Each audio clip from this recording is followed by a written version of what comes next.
wake up, well, I know I'm gonna be the man who wakes up next to you. When I go out, yeah, I know I'm gonna be the man who goes along with you. If I get drunk, well, I know I'm gonna be the man who gets drunk next to you. And if I haver, yeah, I know I'm... Inicialment no varen fer el circuit, jo realment ni sabia que existís. En novembre del 2011 va ser de Nova York, és a dir, fa 2 anys i mig, i en 2 anys i mig he fet una mitja de 3 maratons cada any.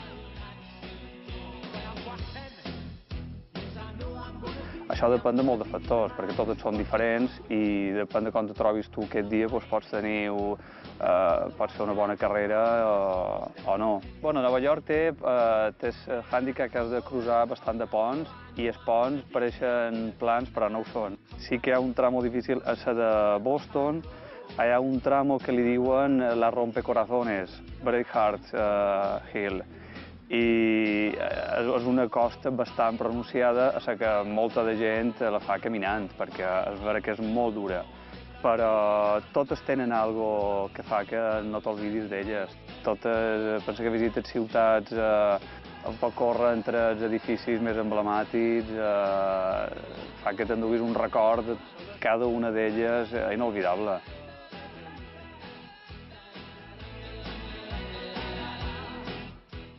Per sort ja havia arribat, quan hi va haver l'explosió ja estava a l'hotel, a l'habitació. Després vam baixar en el hall, hi havia moltes de dones que els seus homes encara no havien arribat. Aquestes dones estaven destrossades.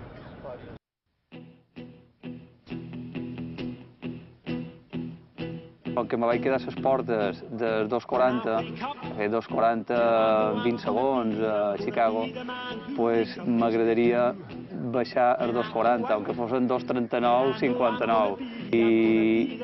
I m'he cercat una marató, que és la de Berlín, que és, en teoria, la més ràpida, per fer millor marca, per intentar baixar aquesta marca. Però, bueno, això és el que intentaré. Després, que surti o no surti, depèn de tant de factors que ja se veurà.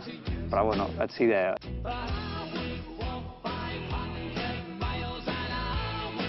La preparació comença uns 3 mesos abans de la marató i durant aquests 3 mesos són 6 dies d'entrenament i un de descans. O sigui, jo no és que sigui millor que els altres, simplement és que som disciplinat i intent seguir els entrenaments i no botar-ne cap, perquè això és bastant important.